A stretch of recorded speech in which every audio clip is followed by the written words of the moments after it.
We spent £100,000 renovating this former pub in the heart of the Peak District into a luxury holiday home. This is now one of our best-selling properties. Let me show you why. Welcome to the Bull's Head.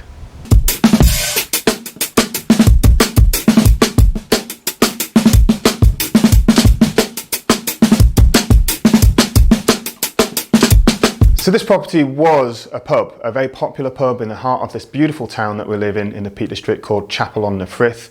It was a community centre. People love to come and spend time here like you would in any other pub. However, around 20 years ago, the pub was bought by the old landowner, the old property owner, and they turned it into a very standard buy-to-let. Magnolia walls, magnolia carpets, and that's the way it remained, sadly, very slowly falling into decline over that period of time. When we came in and we bought it, and we spent a huge amount of money lifting the property and really restoring it to its former glory to create this fantastic holiday home that I'm standing in now.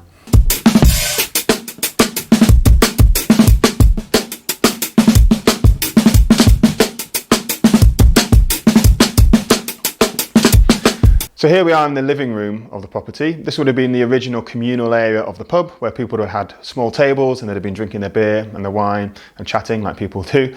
This was where the previous tenants, when this became a buy-to-let, had their living room. Now these stone flags underneath my feet were completely covered by a really old knackered magnolia light grey carpet, and we were amazed when we lifted the carpet up to replace them and we found these fantastic 17th century stone flags, genuine original flags that had been completely covered up. Now the reason that these had been covered up, we later found, is because underneath this floor is a cellar, and that cellar gets very cold in winter, and the cold of the winter air came through the flags and made this room feel really, really cold. So all we did was insulate in the beams in the cellar below me, and then remove the carpet completely, and we had these fantastic flags which give an amazing feature for our guests and also was very, very cheap to do.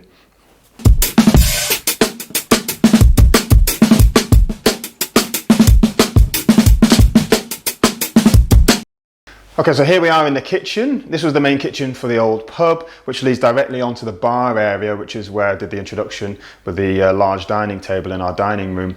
We ripped out all of the kitchen. It was really tired and old. It was a standard, cheap, boring buy-to-let kitchen. So we ripped everything out, gutted it, and replaced it with a brand new modern kitchen. I tiled the walls with these nice blue tiles, which adds a nice lift of colour. And another interesting, great feature in this room is we've got, again, these original terracotta tiles on the floor that have been here for several hundred years, and they're in really good condition and they just needed a little bit of a restoration, but it looks really nice, and really nice to have that older feature in here.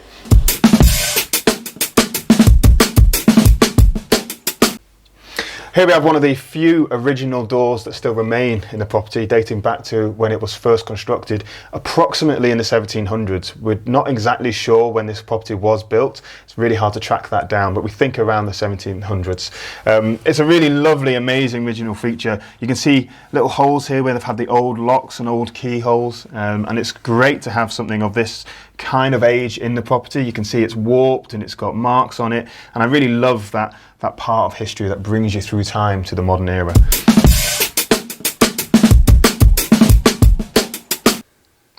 Great, here we are in the main master bedroom. Quite a lot of work has happened in here. The original owner had a weird layout in this room where there is a bathroom in here already, which was in quite a poor state of repair when we took it on. But also there was a weird sink addition that came into this room and really made the space quite awkward. It made it a lot smaller. So we ripped that out, and we were amazed to see underneath this little attachment that we'd had to the bathroom, these beautiful oak beams that have been exposed now. So wherever we can in this house, we've exposed beams that were covered up and restored things that needed some work to bring it back to its still former glory.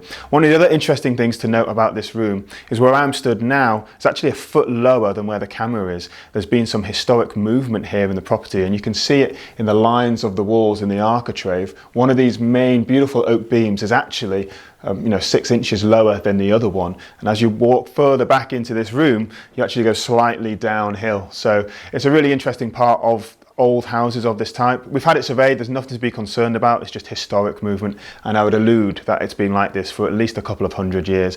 But it's one of the things that our guests love to see and love to feel, is these odd little parts of houses that aren't the norm, because it is an old house, it has got some history to it, and these extra little features really add to the experience for our guests.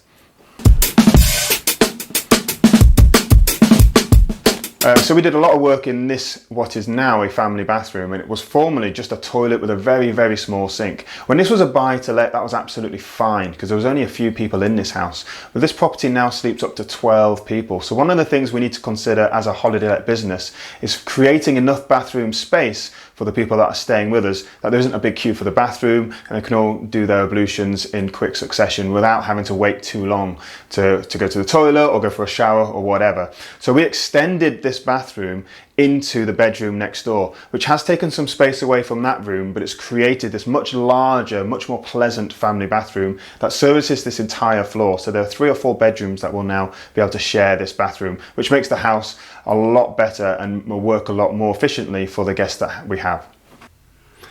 So one of the things you need to know about holiday lets is the more heads on beds that you can create, the higher your overall revenue.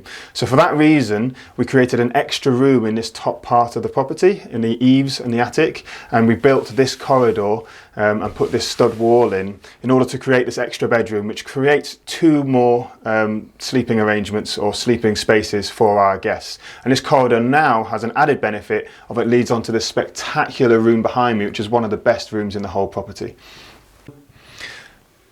So this is one of my favourite rooms in the entire property, right at the top of the house in the attic, and the reason I love this room so much is these incredible beams that we have in here. The ceiling height's really high and therefore we can expose more of these great beams, and we've got 4 big, huge, chunky, solid oak beams that when they were made in the 17th century would have been sourced locally from a local wood near here. All those trees have gone now. You can't buy or cut down these sort of trees, so you can't replace these like for like you can.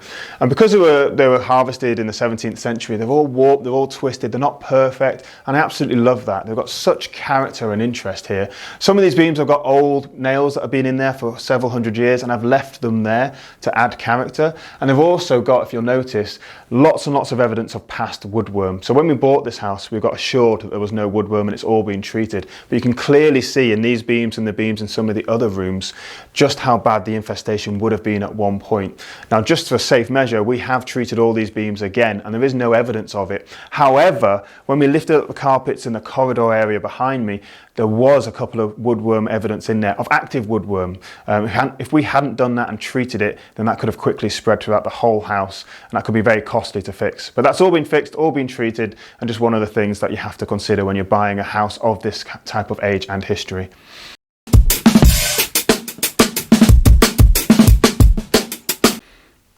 So one of the downsides to a house of this age and history, particularly with these really old wooden beams that I've spoken about, is how structurally sound they are. And on our first original inspection of the house when we bought it, we came across this. It's quite a large split in this old beam, and it's hard to get on the camera, but this whole part of the roof sags a little bit, and there was a big question mark here as to how structurally sound this beam would have been. And that's one of the reasons we managed to secure this property other investors that were put off by this. And we investigated it after the purchase, which was very risky. You know, this could have gone wrong. We could have had to replace the beam, which would have been very difficult, strip the roof, very, very costly. However, we were lucky, we were fortunate here. We had it assessed by a structural engineer, and all he said we needed to do was reinforce it with these 2 metal plates. There's a metal plate on either side. He told us exactly what to buy and what the specifications for the plate needed to be, and it's just simply screwed on tightly with these big metal bolts, and that's it, and that's all we needed to do. So it was very, very cost effective and actually didn't turn out to be a big problem at all. And we are lucky that was the case. So here we are in the main thoroughfare of the property, which is a staircase that spirals up through all 3 levels.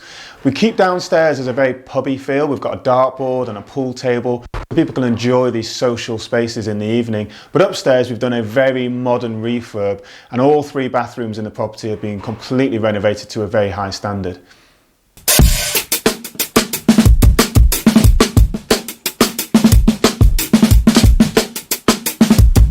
Here in the entrance hallway, we uncovered this fantastic Victorian era flooring, which has got really beautiful mosaic design.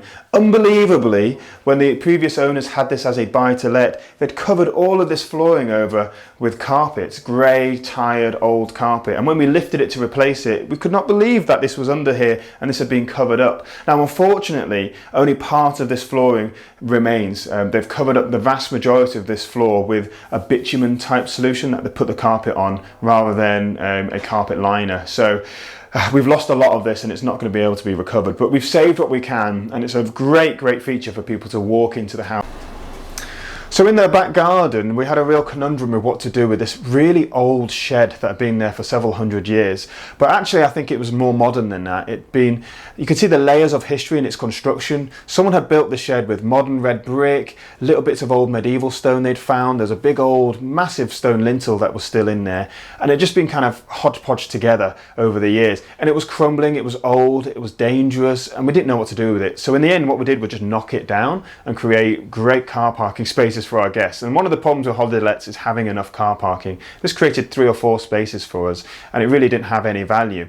But we kept the history, we've still got it. This stone here came from that shed and it was embedded in one of the walls. And it's actually a drain cover from about the 17th century. There would have been a drain under here and it would have just filtered the water down. And the other thing we found was this beer bottle, which goes back to 1836, which was buried in the foundations. And remarkably, it was fully intact without a crack or a blemish. So we've kept it, and these key things that were in that shed, we like to dot around the house as part of the decoration and history of the whole property. That concludes the tour for today. Thanks for watching, guys. I hope you like the great content that I create. If you want to see more of our renovations on our other properties, don't forget to like and subscribe to the channel and share it with your friends. Thanks so much for supporting me. See you next time.